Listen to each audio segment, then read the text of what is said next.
વાર્તા કહીશ. એનું નામ છે ધોબીના એઠાબોન.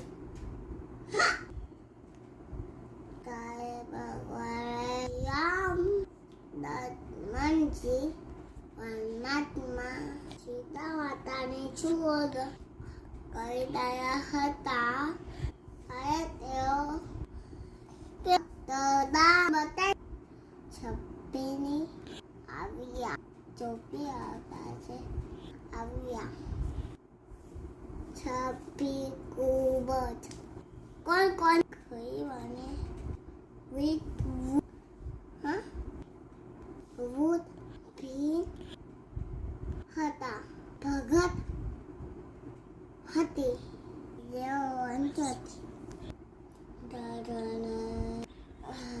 હતા. આમ તેની છપ્પીમાં આવશે. જ્યારે રામજી આવ્યા ત્યારે છપ્પીએ પેનમાં તદ્દન જઈ ગઈ. રામજી અને રામને બેસવા માટે આસન આપ્યું. છપ્પી પાસે તમને કહેવા માટે હતા. મીઠા બોન હતા.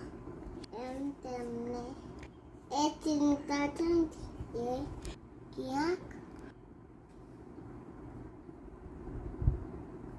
પણ ખાતા કે ખોરાકમાં કે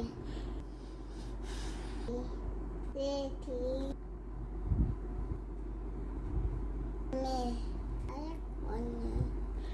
ચાકી જોયા અને જેના બોલ મીઠા અને આવા હતા.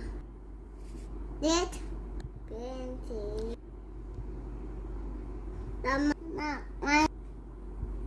તેમ થાકે ભગવાન રામને ખાવા આપ્યા. ભગવાન રામે બેઠા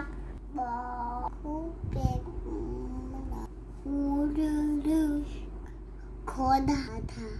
ધમધમતીને પોતના વાતમાં આ થવું હજી પાયું.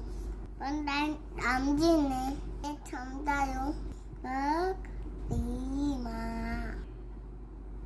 જાણીચા કે દાદીના ભેદ હોતા હે નથી બનાતા હતા. ના ફોટા છપેન અને શોધભાવ જોવામાં આવે છે.